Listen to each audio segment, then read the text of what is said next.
नमस्कार. आपल्या यूट्यूब चॅनलवर तुम्हा सर्वांचे पुनश्च एकदा स्वागत आहे. आपण आपल्या व्हिडिओवर नवनवीन शैक्षणिक व्हिडिओ अपलोड करत असतो. तर तुम्ही अजूनही आमच्या चॅनलला सबस्क्राईब केलेले नसेल तर चॅनलला सबस्क्राईब करा. तर बघा, आज आपण भाषा या विषयाची प्रश्नपत्रिका पाहणार आहोत. प्रश्न क्रमांक 1 ते 3. सूचना. खालील उतारा वाचा व खालील प्रश्नांची उत्तरे पर्यायातून निवडून त्या पर्याय क्रमांकाचे उत्तरपत्रिकेतील गोल रंगवा. कृष्णेचे कुटुंब भले मोठे आहे, कितीतरी लहान मोठ्या नद्या तिला येऊन मिळतात. गोदावरीप्रमाणे कृष्णेलाही महाराष्ट्र माताच म्हणता येईल. नरसोबाच्या वाडीला जात असताना नावेवर गाडी चढवून आम्ही कृष्णा पार केली होती. ते कृष्णेचे दुसरे दर्शन. एका बाजूला उंच दरड आणि दुसऱ्या बाजूला दूरवर पसरलेला गाळाचा विस्तार व त्यात होणारी वांगी, काकड्या, कलिंगडे, टरबूज यांचे अमृतमळे. कृष्णाकाठची वांगी ज्याने एकदा चाखली त्याला वारंवार खावीशी वाटतील. सतत 1-2 महिने सारखी वांगीच खात राहिलो तरीही तृप्ती होणार नाही. मग वीट येणे दूरच राहिले. तर अशा प्रकारचा हा उतार आहे. तर बघा, प्रश्न क्रमांक 1. महाराष्ट्र माता कोणत्या नदीला म्हणतात? तर बघा, कृष्णा, वारणा, गंगा, गोदावरी. तर बघा, हे जे वाक्य आहे, गोदावरीप्रमाणे कृष्णेलाही महाराष्ट्र माताच म्हणता येईल, पण गोदावरीप्रमाणे म्हणजे याचं बरोबर उत्तर आहे गोदावरी. म्हणून पर्याय क्रमांक 4 हे पहिल्या प्रश्नाचं बरोबर उत्तर आहे. प्रश्न क्रमांक 2. वरील उतार्यात कंटाळा येणे या अर्थाचा कोणता वाक्यप्रचार आला आहे? तर बघा, तृप्ती न होणे, वीट येणे, चाखणे यापैकी नाही. तर कंटाळा येणे या अर्थाचा वाक्यप्रचार आहे वीट येणे, म्हणून याचं बरोबर उत्तर आहे पर्याय क्रमांक 2. प्रश्न क्रमांक 3. कृष्णाकाठच्या अमृतमळ्यातील आपणास काय सतत खावेसे वाटते? वांगी, काकडी, कलिंगड, टरबूज. तर इथं आपण बघितलं, कृष्णाकाठची वांगी ज्याने एकदा चाखली की त्याला वारंवार खावीशी वाटते, म्हणून याचं बरोबर उत्तर आहे पर्याय क्रमांक 1 वांगी. प्रश्न क्रमांक 4 ते 6 साठी सूचना. कविता वाचा व त्याखालील प्रश्नांची उत्तरे पर्यायातून निवडून त्या पर्याय क्रमांकाचे उत्तरपत्रिकेतील वर्तुळ रंगवा. हे बघा, उघड पावसा ऊन पडू दे, उडू बागडू हसू खेळू दे, कळी उमळू दे, फुला फुलू दे, पाने वाऱ्यामध्ये डुलू दे, टपटप खाली थेंब पडू दे, तालावर त्या मला नाचू दे, उंच चालल्या घारीवरती बगळे रंगात धरून उडती, ढगात भरभर रंग बदलती, पाट शिवणीचा खेळ खेळू दे, बसे फुलावर फुलपाखरू मला सांगते मौज चल करू, थांब पावसा ऊन पडू दे, गाता गाता मला खेळू दे, उघड पावसा ऊन पडू दे, उडू बागडू हसू खेळू दे. अशा प्रकारची कविता आहे. आणि प्रश्न क्रमांक 4. कशाच्या तालावर मला नाचू दे असे म्हटलेले आहे? तर बघा, टपटप थेंब खाली पडू दे, तालावर त्या मला नाचू दे, म्हणून याचं बरोबर उत्तर आहे पर्याय क्रमांक 2 थेंबाच्या तालावर नाचू दे. प्रश्न क्रमांक 5. रांगा धरुणी कोण उडतात?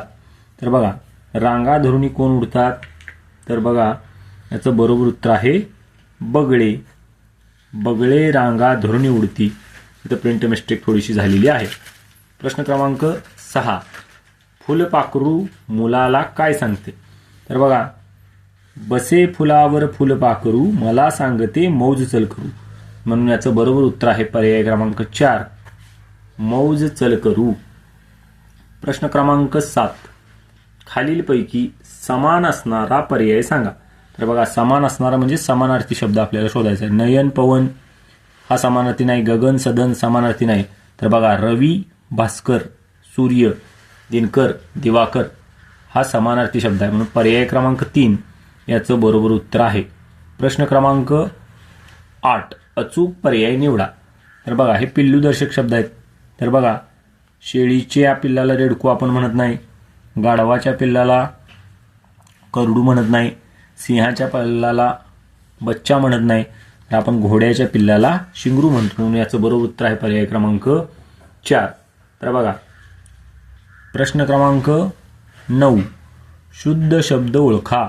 बघा, शुद्ध म्हणजे व्याकरणाच्या दृष्टीने लिहिलेला काना असेल, उकार असेल, मात्रा असेल, पहिली वेलांटी, दुसरी वेलांटी. तर बघा, सुरर्य हा शब्द चुकीचा आहे. च श मा असा शब्द नसतो. कुराड असा शब्द पण नसतो. अस्वच्छ हा शुद्ध शब्द आहे. म्हणून याचं बरोबर उत्तर आहे पर्याय क्रमांक 4. प्रश्न क्रमांक 10. एकमेकावर ठेवलेल्या टिंबटिंबची उतरंड होते. रिकाम्या जागी योग्य समूहदर्शक शब्द निवडा.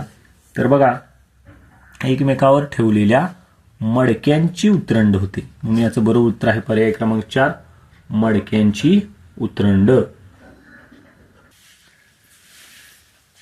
तर बघा, आंब्यांची अडी असते. पिकत घातलेले जे आंबे असतात त्यांची असते अडी. काजूंची किंवा माश्यांची असते गाथण आणि पोत्यांची असते थप्पी. प्रश्न क्रमांक 11. पुढील वाक्यातील विरामचिन्ह ओळखा. तर बघा, दिवाळी हा दिव्यांचा सण आहे. बघा, हे जे विरामचिन्ह आहे याला आपण म्हणतो पूर्णविराम. म्हणून याचं बरोबर उत्तर आहे पर्याय क्रमांक 2. पूर्णविराम. तर बघा, प्रश्न क्रमांक 12. गुहेत कोण राहतो. तर बघा, गुहेत कोण राहतो. तर गुहेत राहतो वाघ. म्हणून याचं बरोबर उत्तर आहे पर्याय क्रमांक 3. वाघ. घोडा राहतो तबेल्यात आणि हत्ती राहतो अंबारखान्यात. प्रश्न क्रमांक 13. आईने विचारले, बाळा टिंबटिंब जेवलास का. रिकाम्या जागी कोणता पर्याय योग्य ठरेल. तर बघा, आईने विचारले, बाळा तुला जेवलास का. असं होणार नाही. आईने विचारले, बाळा तू जेवलास का. म्हणून याचं बरोबर उत्तर आहे पर्याय क्रमांक 2. तू. प्रश्न क्रमांक 14. पुढील शब्दाचा विरुद्धार्थी शब्द कोणता. स्वच्छ. तर बघा, स्वच्छच्या विरुद्ध घाणेरडं नसतं. स्वच्छच्या विरुद्ध स्वच्छ नसतं. तर स्वच्छच्या विरुद्ध असतं अस्वच्छ. म्हणून याचं बरोबर उत्तर आहे पर्याय क्रमांक 3. अस्वच्छ. स्वच्छच्या विरुद्धार्थी अस्वच्छ. बघा, प्रश्न क्रमांक 15. पुढील वाक्यप्रचाराचा अर्थ पर्यायातून शोधा. काबाड कष्ट करणे. तर काबाड कष्ट करणे म्हणजे आपल्याला माहिती आहे खूप मेहनत करणे. म्हणून याचं बरोबर उत्तर आहे पर्याय क्रमांक 1. खूप मेहनत करणे. प्रश्न क्रमांक 16 ते 18. खालील सुसंगत वाक्यांचा परिच्छेद पूर्ण करा. तर बघा, इथं एका मागं एक अशी 3 वाक्य दिलेली असतात आणि त्यातल्या काही रिकाम्या जागा दिलेल्या असतात. त्या योग्य भरून आपल्याला तो उतारा बनवायचा असतो. तर बघा, सुहासच्या घराशेजारीच एक सुंदर टिंबटिंब आहे. तेथे विविध प्रकारची टिंबटिंब आहेत. त्यावर बसणारे पक्षी पाहणे व त्यांचा टिंबटिंब ऐकणे सुहासला फार आवडते. तर बघा, आपण प्रश्न क्रमांक 18 बघितला. त्यावर बसणारे पक्षी पाहणे व त्यांचा. तर पक्ष्यांचा काय असतो. किलबिलाट असतो. मग तेथे विविध प्रकारचे पक्षी कुठे बसणार. झाडावर.